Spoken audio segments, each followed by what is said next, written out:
Hi les bâtisseurs, bienvenue dans la chaîne de l'entraide, de la coopération, de la bienveillance, de la solidarité et du respect. Nous continuons notre cheminement avec les clés de votre énergie de Natacha Calestrémé. Pourquoi cette lecture? Parce que lors d'un choc émotionnel, nous avons besoin de nous relever, de rebondir, car ce n'est pas évident de pouvoir affronter tout ce qui se présente à nous. Avec le décès de ma maman, je suis en train de parcourir ce cheminement et j'invite tous ceux qui font face à une faillite d'entreprise, à un chômage, à un divorce, à la perte d'un être cher, à un accident, à la personne qui reçoit une nouvelle pénible, que grâce à la clé de votre énergie, nous pouvons nous relever et avancer sereinement. Nous sommes rendus au chapitre 12. Levez vos blocages. Pas à pas, vous poursuivez votre chemin de guérison. Vous vous êtes lavé dans le ruisseau de la libération de vos fardeaux émotionnels et vous ne portez plus ceux qui ne vous appartenaient pas. Mieux encore, vous avez refermé les failles générées par des blessures que vous avez désormais identifiées. Après tant d'épreuves, vous voilà debout, différent à jamais et surtout plus fort. Votre existence a pris une direction positive et vous vous surprenez à penser différemment. Vous n'êtes plus celui qui se croyait victime des autres ou de la vie en général. Une partie de vos souffrances se sont envolées. Du coup, vous ne comprenez pas que certains blocages persistent. Notez ici tout ce qui n'est pas fluide, les rêves que vous n'arrivez pas à atteindre ou tout ce qui n'avance pas correctement dans votre vie. Ces freins proviennent soit d'héritage émotionnel, soit de culpabilité liée à votre petite enfance. Se détacher des blocages hérités. Pour éliminer les blocages hérités, pour éliminer ceux qui proviennent de votre famille, identifiez vos blocages professionnels, financiers, familiaux, sentimentaux et déterminés s'il s'agit d'un manque de reconnaissance par les autres, d'un problème de place dans le couple, dans la famille, professionnellement. Vous n'arrivez pas à exister par vous-même. Vous êtes invisible ou dans l'ombre de... Vous détectez, c'est à vous de voir. D'un problème de légitimité envers vous-même. Vous ne vous donnez pas droit au bonheur, à la réussite, à la fierté, à l'abondance. Maintenant, notez les échecs, les drames et les épreuves majeures de vos parents, grands-parents et ceux dont vous portez le prénom. Comparez-les aux vôtres et voyez les cycles qui se rejouent. Puis nettoyez les liens de souffrance avec ces personnes en utilisant le protocole 7. Les blocages que l'on vit au quotidien peuvent également provenir d'une culpabilité, ce sentiment pernicieux qui s'impose à tout bout de champ, même lors de succès et qui agit en nous freinant. Exit la culpabilité. Certains tempéraments sont plus enclins à se sentir coupables. Personnellement, j'ai dû être Saint Bernard dans une vie précédente. Ces gros chiens poilus que la gendarmerie utilisait autrefois pour retrouver les personnes égarées et que l'on représente encore avec un tonnelet d'alcool autour du cou. Comme eux, je ne supporte pas de voir quelqu'un souffrir. J'ai une empathie de papier buvard triple couche. Cette propension à me sentir coupable face au malheur des autres a été accentuée par la présence de personnes qui, tout au long de ma vie, m'ont répété que tout était de ma faute. Mais j'étais la première à m'autoriser à penser ainsi. Le processus est connu. Tant qu'on se sent coupable, les autres le perçoivent et nous accusent volontiers. La suite est d'une logique imparable. Sans s'en rendre compte, on se punit en se refusant tout ce à quoi chacun aspire. Amour, bonheur, reconnaissance et succès. Et oui, s'auto-convaincre que l'on mérite la gloire ne suffit pas pour y accéder. Des freins puissants agissent en nous.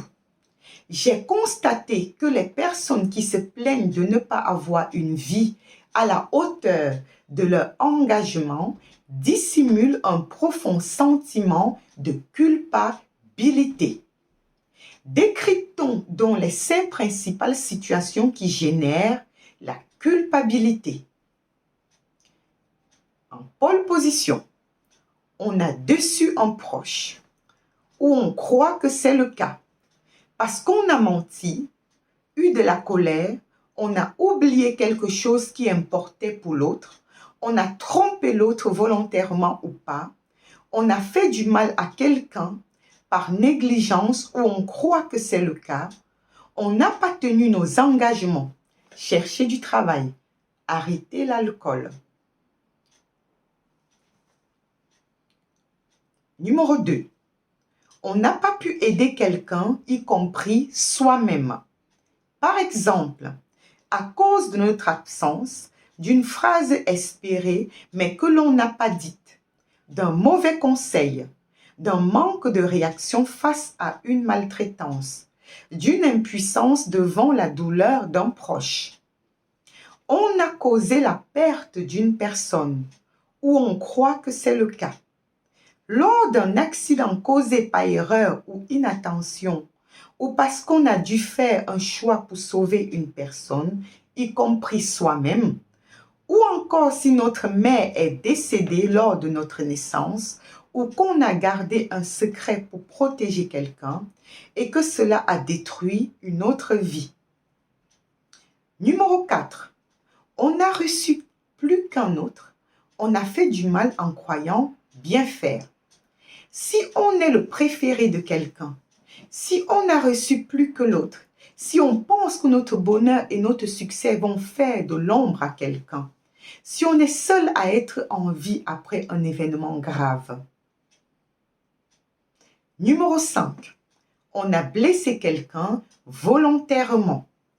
On a fait du tort à une personne par méchanceté, pour lui nuire ou par intérêt, parce qu'on a agi égoïstement ou parce que l'on souffrait trop et aujourd'hui le remords nous étreint.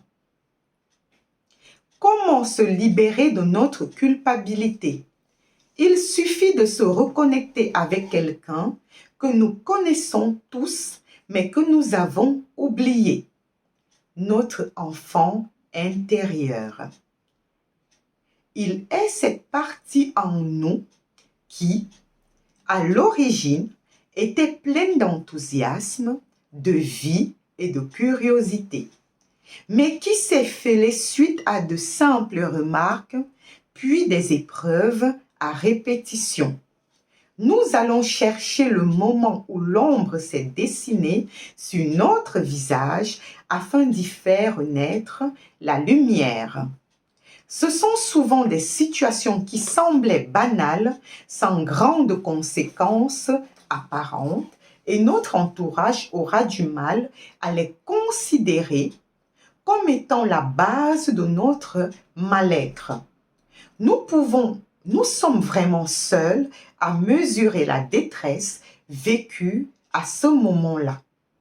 Notez toutes les culpabilités ressenties durant votre vie, quel que soit l'âge où cela est arrivé, sans chercher à les hiérarchiser.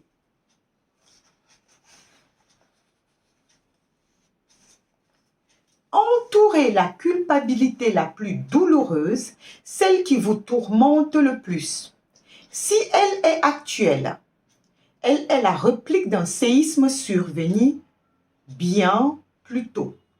Cherchez alors dans la petite enfance une situation douloureuse où vous avez vécu le même type de culpabilité. Remontez le plus loin possible. Il s'agit de trouver la toute première. Sans souvenir précis, consultez un kinésiologue. Cette pratique occulte le mental et permet, grâce aux réflexes musculaires, de faire parler votre corps en lui demandant précisément à quel âge ai-je vécu ma première culpabilité. Cela aidera vos souvenirs à ressurgir. Consolez votre enfant intérieur. Vous avez identifié l'événement. Oh là là, je vais éternuer. Excusez-moi.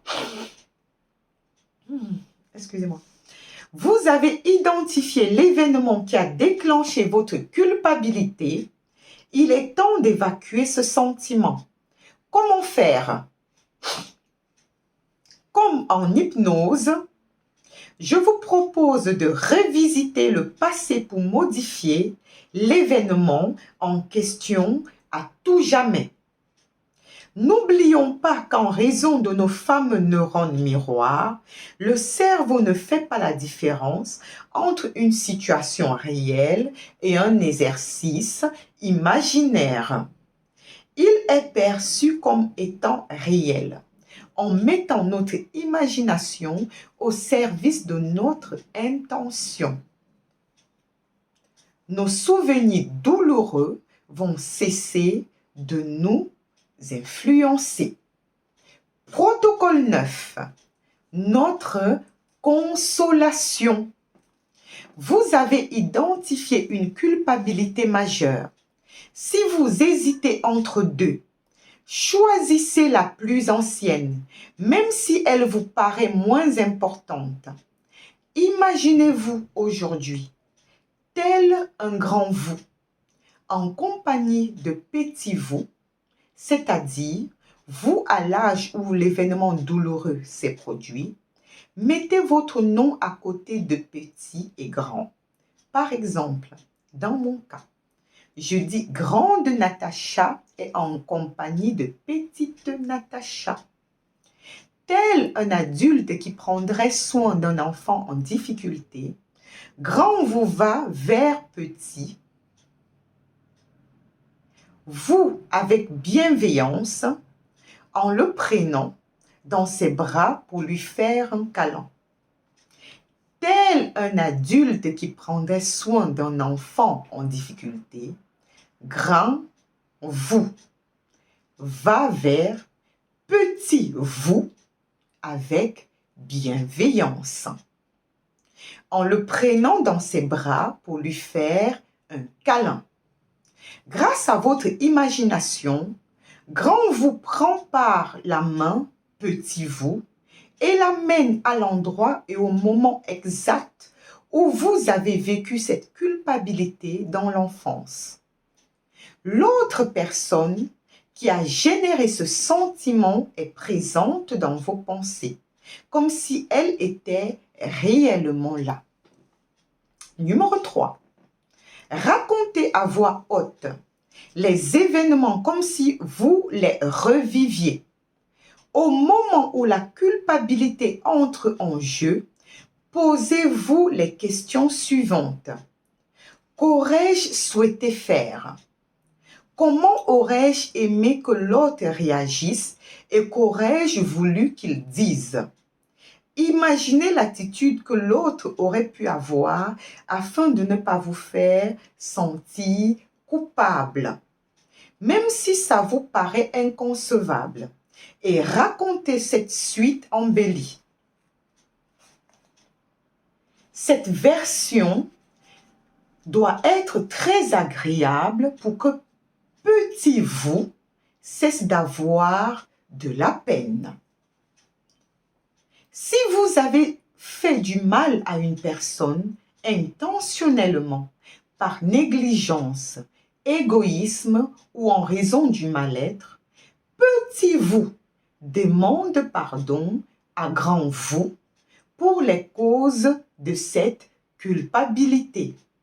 Il remercie grand vous de lui avoir permis de prendre conscience de ses actes. Nous allons au numéro 4. Après avoir relaté cette histoire idéale, grand vous rassure petit vous en considérant l'événement avec du recul. Excusez petit vous en y mettant beaucoup d'intention. Par exemple, avec des mots tels que « Tu as fait de ton mieux compte tenu de ton âge. Si tu avais su, tu t'y serais pris différemment. Tout le monde fait des erreurs, c'est comme ça qu'on apprend. Tu as réagi ainsi parce que tu t'es senti en danger, oublié. Tu étais trop jeune pour comprendre l'attitude de... » et vous mettez le nom de la personne. Tu n'y es pour rien d'avoir reçu plus que... Son âme a choisi sa place dans la flatterie pour apprendre de ses épreuves. Il est mort parce que c'était son heure. Quelque part, je devais vivre cette épreuve pour avancer sur mon chemin d'âme. J'ai été maladroit. J'ai mal agi ou j'ai dit des choses terribles à... Mais aujourd'hui, j'ai changé et je me suis excusé. N'oubliez pas que l'âme de tes enfants, de ta sœur, de tes parents, les proches avec qui vous avez vécu cette culpabilité, a choisi de s'incarner dans cette famille afin de dépasser certaines épreuves. Grand vous finit en disant à haute voix, à petit vous. Tu es venu au monde pour apprendre de tes erreurs et de tes épreuves et tu vas apporter des choses essentielles autour de toi. Il faut te pardonner.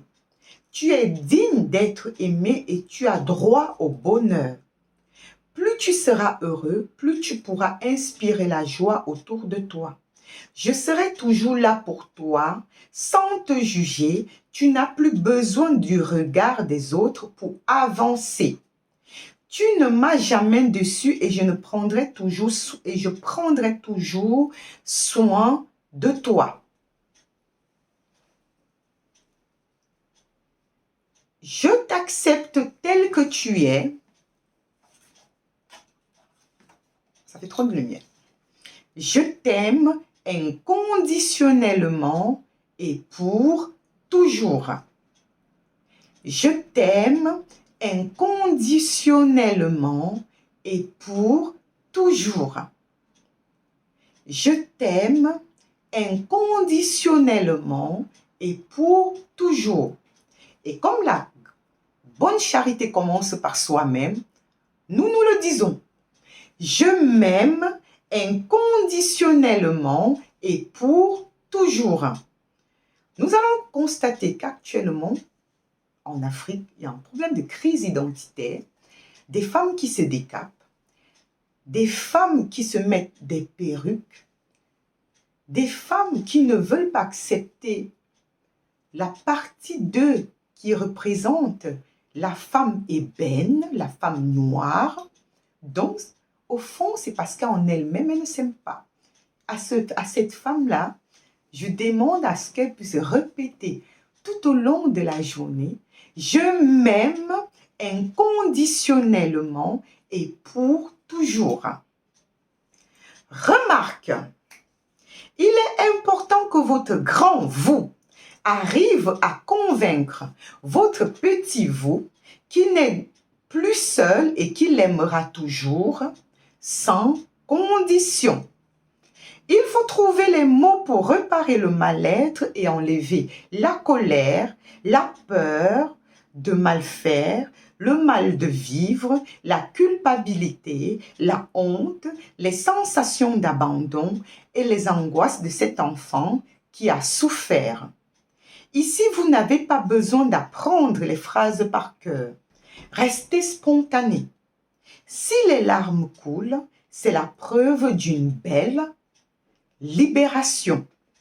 Si vous ne parvenez pas à faire cet exercice seul, vous pouvez demander à un thérapeute en hypnose, en somatothérapie, en EFT, en EMDR ou en sophrologie,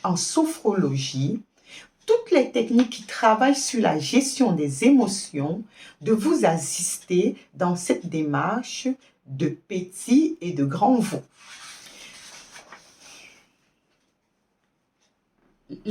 Cette méthode hypnose, somatothérapie, EFT, EMDR, vous avez des astuces sur YouTube et vous pouvez les faire par vous-même. Les exemples qui suivent permettent de comprendre combien la culpabilité agit comme un frein puissant et impacte notre vie sur des plans très différents. Absence de succès professionnel, c'est le premier exemple. Chloé est auteur d'ouvrages de développement personnel. C'est bien connu.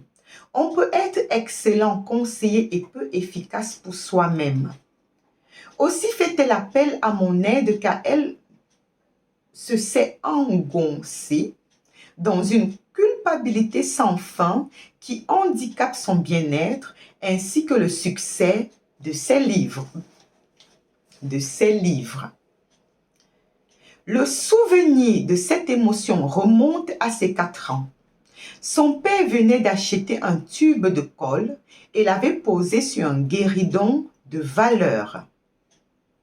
Le repas achevé, elle a couru émerveillée vers le pot de colle, l'a ouvert et en a fait tomber quelques gouttes sur le meuble. Ses parents s'en sont rendus compte et l'ont grondé très sévèrement en critiquant sa curiosité. Cela peut paraître dérisoire, mais revivre cet instant est très pénible pour Chloé. Lorsqu'elle me raconte cette épreuve, elle est en larmes.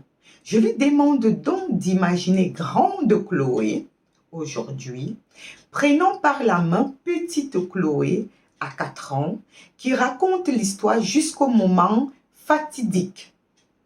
Puis, nous avons l'échange suivant. L'échange suivant.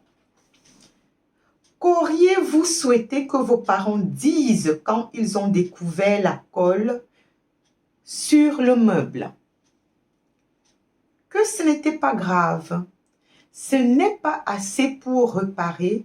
Imaginez qu'ils s'excusent de vous avoir fait de la peine. Oh, pas mes parents. Ils étaient très durs envers eux-mêmes aussi. Qu'est-ce que vous auriez aimé qu'ils disent, même si ça ne correspond pas à leur tempérament? Elle a alors imaginé son père parlant à la petite Chloé. Ce n'est pas grave, on va tout nettoyer. On est désolé de t'avoir fait de la peine. Excuse-moi d'avoir réagi comme ça. Dans son idéal, sa mère a ajouté: c'est bien d'être curieux, c'est ce qui amène la joie. On t'aime et ne t'en fais pas. C'est en faisant des erreurs que l'on apprend. Je lui ai demandé de visualiser ses parents en train de la serrer fort contre eux. Puis elle a prononcé cette phrase comme si grande Chloé s'adressait à petite Chloé. Je t'aime inconditionnellement. Quoi que tu fasses et malgré tes erreurs, je ne te jugerai jamais et je serai toujours à tes côtés. Tu as droit au bonheur et au succès. 15 jours plus tard, j'ai vu sur Facebook qu'un de ses livres, pourtant sorti 2 années auparavant, ne cessait de recevoir des commentaires très élogieux de nouveaux lecteurs. Elle est devenue nettement plus joyeuse, puis son éditeur lui a commandé 2 autres titres, coup sur coup. La culpabilité l'avait quittée, elle pouvait avancer plus sereinement dans la vie. Deuxième exemple, le droit au bonheur. Jocelyn interrompt son travail sans arrêt à cause de maladies chroniques. Gastro, rhume, migraine. Parfois, parce qu'il est inquiet de symptômes qui disparaissent dès qu'il est arrêté. Pourtant, il adore son métier et ne comprend pas pourquoi il tombe tout le temps malade. En analysant sa culpabilité, il comprend qu'il a le sentiment de décevoir son patron. Pour s'en défaire, il est allé chercher dans la petite enfance un moment où il a vécu cette culpabilité d'avoir déçu l'autorité. Très vite, il s'est souvenu de l'événement clé. Un jour, à l'âge de 6 ans, tandis que sa mère était hospitalisée après une opération, son père lui a demandé de surveiller une soupe sur le feu car il devait faire un saut à son travail. Mais ce dernier a tardé à revenir. Au bout d'un moment, Jocelyn, inquiet, a quitté la cuisine pour voir par la fenêtre du salon si son père revenait. La soupe s'est mise à déborder. Jocelyn, croyant bien faire, a essuyé avec un chiffon qui s'est enflammé très vite. Une partie de la cuisine a brûlé. Oh là là! Lorsque le père est arrivé, il a hurlé sur l'enfant et Jocelyn raconte que son père a dû travailler beaucoup plus pour payer la nouvelle cuisine. Aussi s'est-il dit, si je n'avais pas existé, ça ne serait pas arrivé. Il n'aurait pas été obligé de travailler autant. Tout est de ma faute. Or, ce sentiment affecte encore sa vie. Une partie de lui est restée bloquée à l'âge de 6 ans, en cet instant qu'il croit que son père s'est épuisé au travail par sa faute. Depuis, il se punit en attirant des situations, maladies, qui interrompent ses moments de bonheur, comme dans le protocole décrit précédemment. Grand Jocelyn a expliqué à Petit Jocelyn qu'il s'est senti coupable à cause de la fureur de son père. Il lui a dit qu'il n'y était pour rien et qu'il n'aurait jamais dû rester seul à 6 ans. Tu as agi ainsi en raison de ton inquiétude qui était bien légitime. Grand Jocelyn a demandé à Petit Jocelyn, comment tu aurais voulu que notre père réagisse? Qu'il ne crie pas, qu'il s'excuse de m'avoir fait attendre et qu'il m'assure que ce n'était pas de ma faute. Jocelyn a alors prononcé ces mots et il a fait ajouter à son père, c'est super, la cuisine était laide, grâce à cet accident, on va en avoir une neuve, maman en rêvait. Je suis désolée, mon fils, d'avoir créé autant de dégâts dans ta vie à cause de mon absence et de ma réaction. Excuse-moi, je n'ai pas compris qu'en plus tu as dû avoir très peur. Je t'aime fort. Depuis, Jocelyn a cessé de tomber malade et a repris son activité professionnelle en toute sérénité. Eh bien, est-ce que vous vous rendez compte de ce que les épreuves dès notre jeune âge, comment cela peut impacter notre vie? C'est vraiment sérieux, hein? Et quand je pense qu'il y a bon nombre qui ne croient pas à tous ces liens, qui ne croient pas à tous ces rites aux coutumes ancestrales, qui ne croient pas au protocole, eh bien, Eh bien, cet exercice sur nos premières culpabilités nettoie les suivantes, qui sont des répliques de la première blessure. Si elles ne s'effacent pas de notre mémoire et laissent des traces douloureuses, on revisite les suivantes de la même manière, mais même si elles sont plus récentes. Un problème de santé. Troisième exemple. Laurent se plaît dans son travail et dans sa vie en général. Il y a 6 mois, il a travaillé sur sa blessure du rejet. Il a compris qu'il devait arrêter de faire vivre cette blessure autour de lui et pour lui-même. Voilà pourquoi il ne saisit pas pourquoi depuis 10 jours, il a une rougeur sur la poitrine au niveau du cœur, qui ressemble à un début d'eczéma. Je lui propose de se pencher sur les événements qui se sont déroulés juste avant l'apparition des premières rougeurs. Il se souvient d'une dispute avec sa sœur, qu'il a excessivement critiquée et qui refuse de maintenir un dialogue cordial avec lui. Je l'invite à chercher une culpabilité ancienne durant laquelle il se serait senti rejeté. L'ennui est qu'il ne se souvient de rien.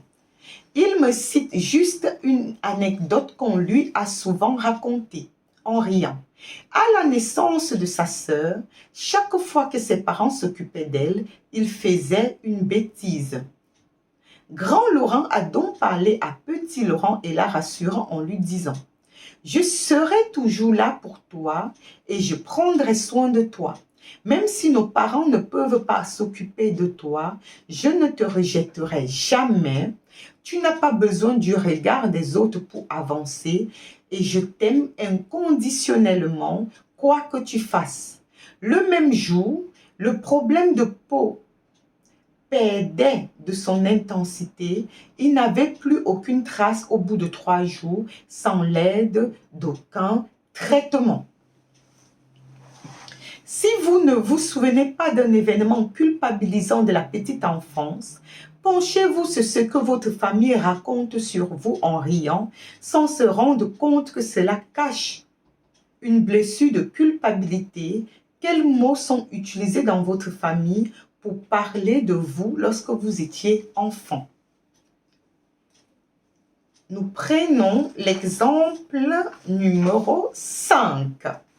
Manque de reconnaissance et de bien-être. Gérard est un directeur des ressources humaines pour une entreprise importante. C'est un homme brillant qui gagne fort bien sa vie. Mais au fond, il regrette de n'avoir pas accompli un rêve, travailler pour d'importantes multinationales à l'étranger. À quelques mois de la retraite, il tombe gravement malade alors qu'il jouit habituellement d'une excellente santé.